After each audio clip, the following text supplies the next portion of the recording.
Waalaikumsalam warahmatullahi wabarakatuh. Di sini saya ingin bertanya tentang beberapa hal ya, Ustaz. Yang pertama terkait tentang PSB tadi, Ustaz. Ya. Saya lihat acara P2SB tadi meriah sekali, Ustaz. Alhamdulillah, karena kinerja daripada panitia, para dewan guru, kemudian para santri-santri yang semuanya insya Allah hebat, menjadi anak-anak yang hebat dan cerdas.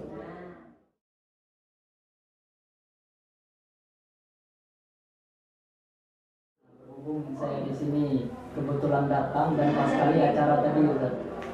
Jadi saya mewakili wali santri menanyakan beberapa hal tadi. Yang pertama, apakah program pondok pesantren kita saat ini, Ustaz? Ya. Jadi program pondok pesantren itu banyak. Di pondok pesantren kita ini ada beberapa lembaga. Ada namanya lembaga Madrasah Aliyah, itu singkat SMA. Kemudian ada program SMP, ada kemudian jenjang pendidikannya Madrasah Ibtidaiyah. Kemudian juga ada lembaga namanya Tahfiz, ada namanya TPQ, dan masing-masing ada diniyah ula, wusto, dan ulia. Dan program-program kita itu banyak. Salah satu program pondok pesantren Darul Mutakin itu adalah PPK. PPK, praktek pendidikan kemasyarakatan, di mana anak-anak itu kita terjunkan langsung untuk berhadapan dengan masyarakat yang mereka telah dibekali oleh guru-guru yang ada di pondok pesantren ini, seperti ilmu ibadah kemasyarakatan, ya, berzanjinya, merabahnya, tilawahnya, kemudian tajhiz mayitnya, cara mengurus jenazah.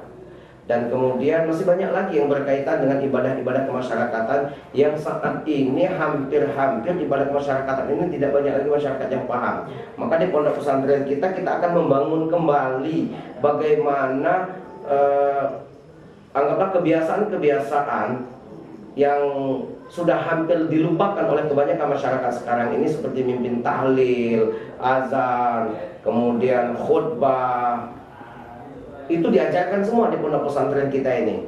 Dan itu dalam PPK itu akan diterjunkan ke beberapa desa. Yang ada sebagian desa itu meminta, ada yang kita yang mengusulkan. Untuk tahun ini tadi lebih kurang 17 desa, bahkan sampai ke daerah Pulau Beringin, kemudian daerah Muara Enim, Pulogan, dan lain sebagainya. Dan masing-masing itu, yang itu tadi ilmu yang kita telah bekali untuk kemasyarakatan, yang saat ini sudah menurut kami sudah mulai tergerus oleh keilmuan-keilmuan yang sekarang ini, yang banyak orang mengatakan ini bid'ah, ini bid'ah, ini bid'ah. Karena kita masih menganut mazhab Syafi'i dan kita berpegang teguh kepada Ahlus Sunnah wal Jamaah, maka ibadah kemasyarakatan tetap kita lakukan, tetap kita jalani, karena ini sebagaimana ungkapan atau para ulama-ulama hikmah terdahulu, min adatil mardiyah, katanya ini adalah tradisi-tradisi yang baik. Yang tradisi yang baik ini bisa menjadi sebuah kesunahan atau pahala, dan bisa juga menjadi sebuah keharusan nantinya.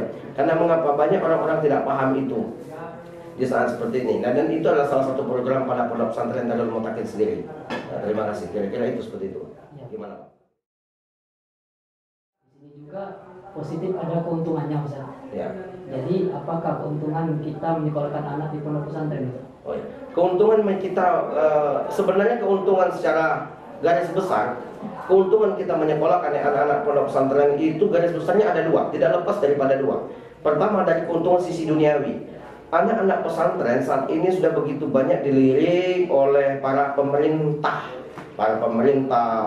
negara, yang alhamdulillah pemerintahan Indonesia sekarang sudah mulai sangat-sangat peduli dengan pondok-pondok pesantren itu. Terbukti dengan mereka bagaimana merekrut TNI diusahakan dari pesantren, yang mereka paham dengan Al-Quran, mereka bisa baca tulis Al-Quran, bahkan mereka bisa khutbah, imam, dan lain sebagainya. Itu mereka berusaha untuk mengambil daripada pondok-pondok pesantren. Tahun ini tadi ada beberapa anak kita yang dari pondok pesantren kita ini direkrut oleh mereka, baik itu TNI ataupun Polri. Dari itu dari sisi duniawi. Kemudian mereka jadi pengusaha dan lain sebagainya. Karena di sini juga kita ajarkan bagaimana mereka bermasyarakat untuk jadi entrepreneur. Bahasanya secara duniawi kita ajarkan mereka bagaimana cara berdagang supaya mereka memiliki sifat jujur. Ini dari sisi duniawinya. Nah, lebih-lebih keuntungan yang terbesar adalah sebagai seorang muslim, kita bagaimana mengajarkan anak itu ada keuntungan yang sangat besar, ialah keuntungan akhirat namanya. Dan itu sudah kita pahami semua sebagai seorang muslim. Bagaimana anak diajarkan beribadah, bagaimana anak itu diajarkan akhlakul karimah, bagaimana mereka itu diajarkan untuk mencintai Allah dan Rasulnya. Dan ini keuntungan yang tidak, mohon maaf tanda kutip, tidak didapatkan oleh pendidikan umum yang jauh daripada basis-basis pesantren. Mungkin itu kira-kira Pak. Jadi garis besarnya keuntungan sekolah pesantren itu ada dua, secara duniawi dan secara ukhrawi. Maka kami mengharapkan kepada Bapak, kemudian menyampaikan kepada yang lain, sekolah pesantren itu adalah sekolah yang sangat-sangat menyenangkan bagi orang tua yang paham. Seperti saya sendiri saja, sekolah pesantren itu kalau seandainya bisa berulang, mungkin dari dulu saya tidak akan pernah keluar dari pesantren. Tapi dengan tuntutan keilmuan kita, bagaimana disuruh para kiai untuk menyebarkan ilmu agama yang telah diajarkan beliau kepada kami ini sebagai para santrinya, inilah sebenarnya tuntutan keadaan sebenarnya, karena ada rasa cinta kepada umat, maka ini hadirlah pesantren, khususnya pondok pesantren Darul Mutakin ini. Hadirnya pondok pesantren Darul Mutakin ini karena rasa cinta kepada umat yang ada di sekeliling kita, peduli kita sebagai seorang muslim bagaimana mencerdaskan masyarakat yang ada sekeliling kita, pada khususnya dan pada umumnya di Kabupaten Ogan Komering Ulu ini.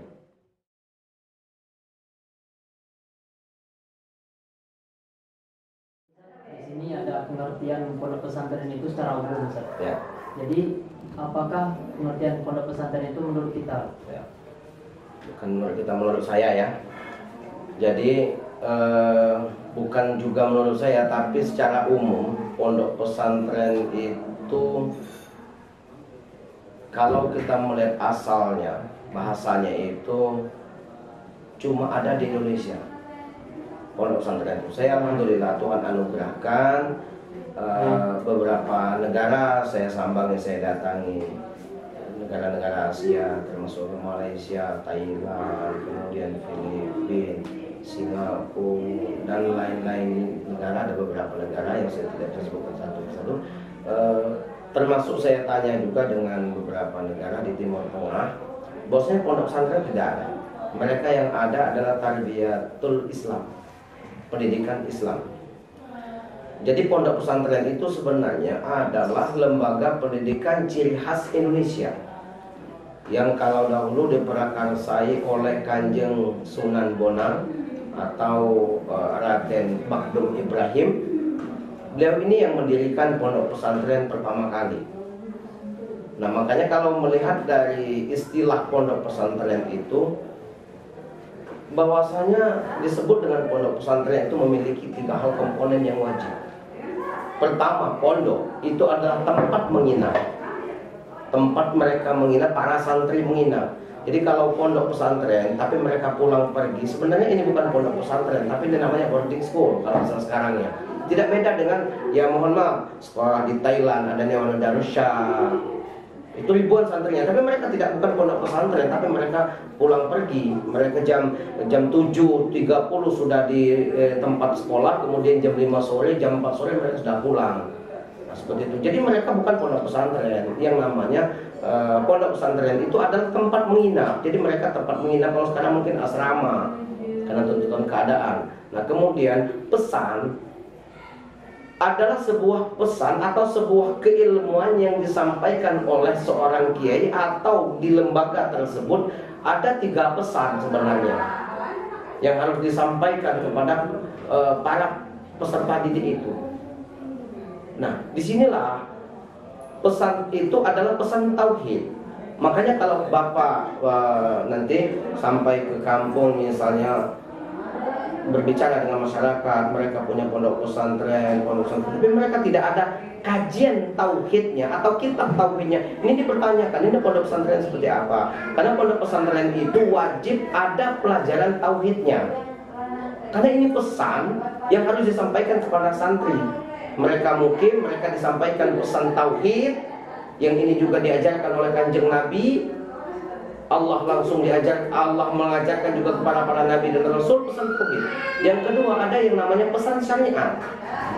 Dan kita kan bagaimana anak-anak diajarkan ibadah yang baik dan benar, tentang ilmu fikihnya, itu pesan syariat. Dan yang ketiga, ada juga namanya pesan tasawuf, pesan akhlak. Pesan akhlak. Maka seorang guru di pondok pesantren itu wajib mengajarkan akhlak kepada para anaknya dan wajib mengawasi akhlak anak itu. Maka disebut dengan pondok pesantren itu adalah mereka yang mungkin yang mereka belajar ilmu tauhid, belajar ilmu syariat, dan mereka pun belajar ilmu akhlak. Maka kalau sekarang banyak merebah istilah pondok-pondok pesantren, tapi mereka begitu belajar, setelah belajar membaca buku dan sebagainya, membaca kitab dan sebagainya, setelah itu mereka pulang, pertanyaannya, kapan mereka mengajarkan akhlak terhadap anak-anak mereka? Siapa yang harus mereka panuti di pondok pesantren tersebut kalau mereka setelah belajar pulang? Pondok pesantren itu sebagaimana kiai saya mengajarkan dahulu, bahwasanya pondok pesantren itu bagi 24 jam dia dibimbing oleh guru.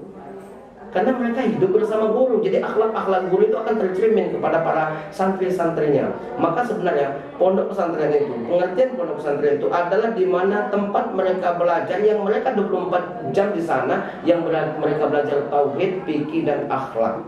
Itulah pondok pesantren. Maka sebenarnya ketika mereka mengatakan pondok pesantren itu boleh balik pulang-pulang pergi, kemudian mereka menghafalkan Al-Quran, pondok pesantren kalau mereka tidak mengajarkan Al-Quran maka bukan pondok pesantren. Kalau masalah penghafalan Al-Quran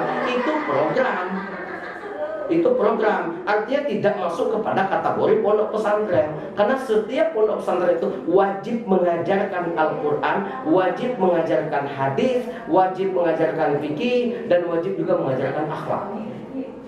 Kita ada lembaga namanya TPQ, Taman Pendidikan Quran. Itu anak-anak di prasekolah, usia prasekolah yang banyak masuk di sana.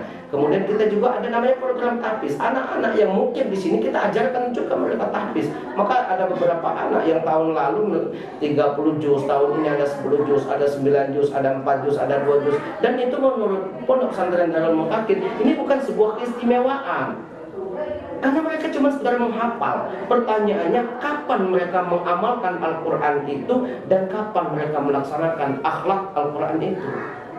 Al-Quran, Rasulullah itu dikenal dengan innama khuluqul Quran. Sesungguhnya akhlak Rasulullah itu adalah Al-Quran, bukan menghafal Al-Quran. Di dalam peristiwa Isra Mi'raj ini banyak orang keliru. Mohon maaf Bapak, saya itu bukan ceramah, tapi saya menyampaikan saja. Rasulullah itu diajarkan, dipanggil ketika Isra Mi'raj itu ada 4 perintah. Salah satunya adalah perintah sholat. 3 perintahnya, mur ummataka ayyakrumu salasatan, muliakan 3 golongan manusia, kata Allah kepada Rasulullah. Al-walidah, muliakan orang tuamu. Ini akhlak. Akhlak diajarkan. Wal alimah, orang berilmu.